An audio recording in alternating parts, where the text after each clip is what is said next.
UP और उत्तराखंड की खबरों के लिए एबीपी गंगा को सब्सक्राइब करें और बेल आइकन दबाएं। अध्यक्ष, एक्सेलेंसीज, मेरे सभी साथी मित्रों, सर्वप्रथम मैं एससीओ के कुशल नेतृत्व के लिए और कोविड-19 महामारी की चुनौतियों और बाधाओं के बावजूद इस बैठक के आयोजन के लिए राष्ट्रपति पुतिन को बधाई देना चाहूंगा।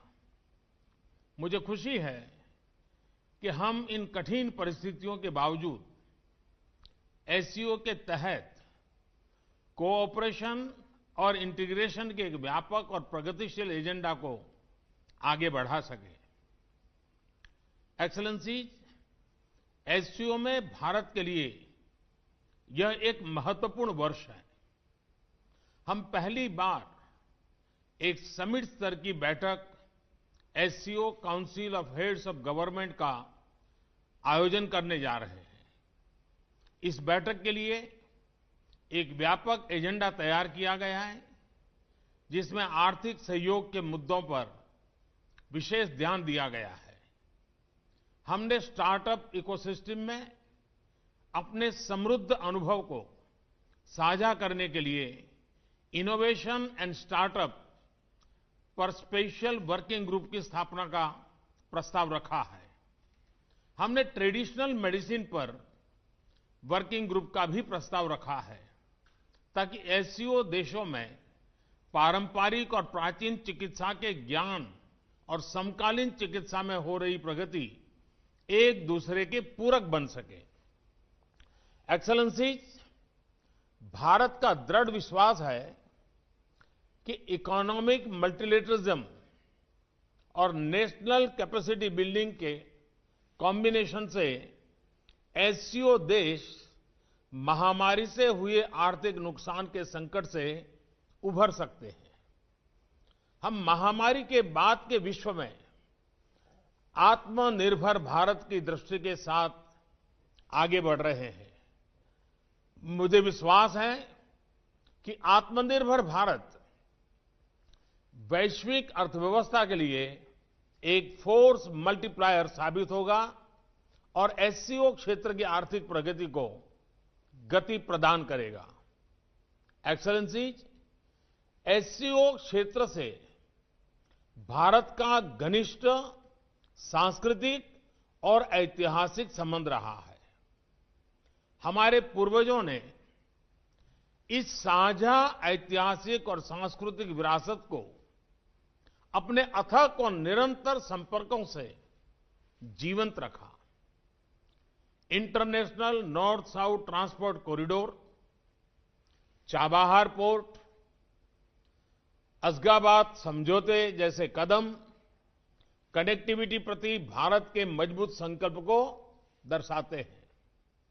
भारत का मानना है कि कनेक्टिविटी को और अधिक गहरा करने के लिए यह आवश्यक है कि एक दूसरे की संप्रभुता और टेरिटोरियल इंटीग्रिटी के सम्मान के मूल सिद्धांतों के साथ आगे बढ़ा जाए। एक्सेलेंसीज, यूनाइटेड नेशंस ने अपने 75 इयर्स पूरे किए हैं, लेकिन अनेक सफलताओं के बाद भी संयुक्त राष्ट्र का मूल लक्ष्य अभी अधूरा है। महामारी की आर्थिक और सामाजिक पीड़ा से जूझ रहे विश्व की अपेक्षा है ये यूएन की व्यवस्था में आमूलचूल परिवर्तन आए। हमारे यहां शास्त्रों में कहा गया है, परिवर्तनमेव स्थिरमस्ति, परिवर्तन ही एकमात्र स्थिरता है। भारत 2021 से यूएन सिक्योरिटी काउंसिल में एक गैर स्थायी सदस्य के रूप में भाग लेगा। हमारा ध्यान वैश्विक शासन विधि में संभावित बदलाव लाने पर केंद्रित होगा। एक रिफॉर्म मल्टीलेटरलिज्म जो आज की वैश्विक वास्तविकताओं को दर्शाए, जो सभी स्टेक होल्डर्स की अपेक्षाओं समकालीन चुनौतियां और मानव कल्याण जैसे विषयों पर चर्चा करें। इस प्रयास में हमें एससीओ सदस्य राष्ट्रों का पूर्ण समर्थन मिलने की अपेक्षा है। एक्सेलेंसीज, सर्वे भवन्तु सुखिनः, सर्वे सन्तु निरामया, सभी सुखी और सभी रोगमुक्त रहे, यह शांति मंत्र भारत के समस्त मानव कल्याण के प्रति आस्था का प्रतीक है। अभूतपूर्व महामारी के इस अत्यंत कठिन समय में भारत के फार्मा उद्योग ने 150 से अधिक देशों को आवश्यक दवाएं भेजी हैं। दुनिया के सबसे बड़े वैक्सीन उत्पादक देश के रूप में भारत अपनी वैक्सीन उत्पादन और वितरण क्षमता का उपयोग इस संकट से लड़ने में पूरी मानवता की मदद करने के लिए करेगा। एक्सेलेंसी, भारत का शांति, सुरक्षा और समृद्धि पर दृढ़ विश्वास है और हमने हमेशा आतंकवाद, अवैध हथियारों की तस्करी, ड्रग्स और मनी लॉन्ड्रिंग के विरोध में आवाज उठाई है।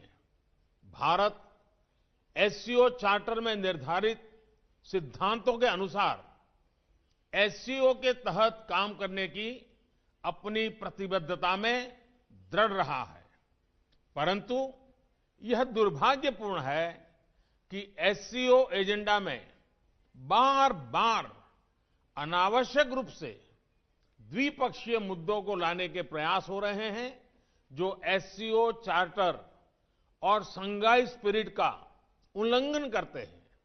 इस तरह के प्रयास एससीओ को परिभाषित करने वाली सर्वसम्मति और सहयोग की भावना के विपरीत है।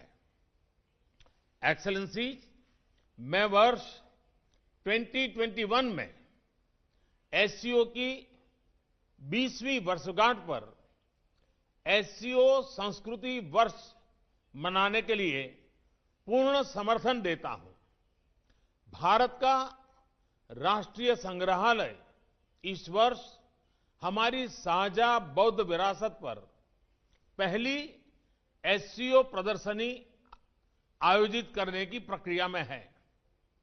भारत की साहित्य अकादमी ने रूसी और चीनी भाषा में 10 भारतीय साहित्यिक कृतियों के अनुवाद का काम पूरा किया है और मुझे विश्वास है कि अगले वर्ष भारत महामारी मुक्त वातावरण में एससीओ फूड फेस्टिवल की मेजबानी करेगा। मुझे प्रसन्नता है कि समस्त एससीओ देशों के ऑफिशियल्स और डिप्लोमेट्स ने हाल में बीजिंग में एससीओ सचिवालय के सहयोग से आयोजित योग कार्यक्रम में बढ़ चढ़कर भाग लिया। एक्सेलेंसी, मैं एक बार फिर राष्ट्रपति पुतिन को उनके कुशल और सफल नेतृत्व के लिए बधाई देता हूं और इस बैठक के लिए उन्हें धन्यवाद देता हूं। मैं राष्ट्रपति इमामोली रहमान को अगले वर्ष के लिए एससीओ की अध्यक्षता करने के लिए बधाई और शुभकामनाएं देना चाहता हूं और ताजिकिस्तान के सफल अध्यक्षता के लिए भारत के पूर्ण सहयोग का आश्वासन भी देता हूं। बहुत बहुत धन्यवाद।